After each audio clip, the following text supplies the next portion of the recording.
She would slip into her brown rubber slippers and make her way to the park, all the while smiling to herself. At the park, Mak Jah would find a spot on a bench, preferably one that was not directly under a street lamp. She would look around for anyone who might look officious. She had a particular nervousness about those men in short-sleeved shirts and pants who wore a lanyard around their necks.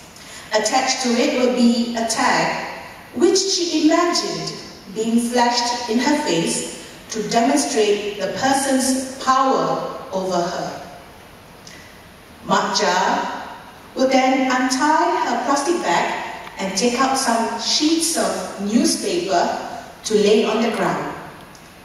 She would then pinch some fish from the bag, placing them on the sheets. And then she would wait for her friends to arrive. Before long, a grey tabby appeared, tentative, staring straight at Mak Jah as if sizing her up. Mak Jah made soft clucking noises to encourage him. He moved closer. The advance of each timid paw calculated as if he was testing the temperature of the ground. Could he tell she was an old woman who was incapable of chasing him? Does human age secrete its particular smell? The tabby inched forward and was soon chewing quite contentedly on the fish. Mak Jah bent down to scratch his head and he started to purr. "Where are the rest of your friends?" she asked. Within seconds, other cats appeared and very soon Mak Jah's feast had accommodated a total of 6. 2 of them were white with black patches, and she asked them if they were siblings. One of them, a scrawny brown tabby, was especially vocal and would stop in the middle of nosing around the food to arch its head upwards and meow at Mak Jah. She imagined that he was complaining, "Nini, you're not letting me have my share." She lifted him.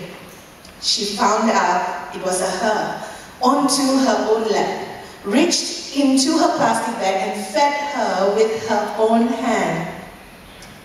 "Why is this special one so pampered?" she asked. She knew all Malay grandmothers had the same habit, to chide the grandchildren even as they were extravagantly indulging them. Mak Jah thought about her time in the kampung. She had kept chickens then, and every morning she would scatter grains of rice in the compound outside the house. There was also a cat called Chomot, who was such a needy, hyperactive nuisance whose favorite mode of getting attention was by weaving his body through one's legs while one was walking. The men all swore at him, but the women who walked around in long sarongs had no problem with him. Chomot's favorite spot was under a hibiscus bush outside their house. Mak Jah wondered what had happened to him. Sometimes she also wondered if this practice of feeding the neighborhood cats was a kind of penance for not having brought him along when they all moved. The whole family searched the kampung for him, but he was not to be found. Chomot liked chasing butterflies. When Mak Jah arrived home, her son was waiting for her. He said, "Ma, you can't leave the door unlocked when you leave the house. How many times do we have to remind you? We are not living in the kampung anymore, you know."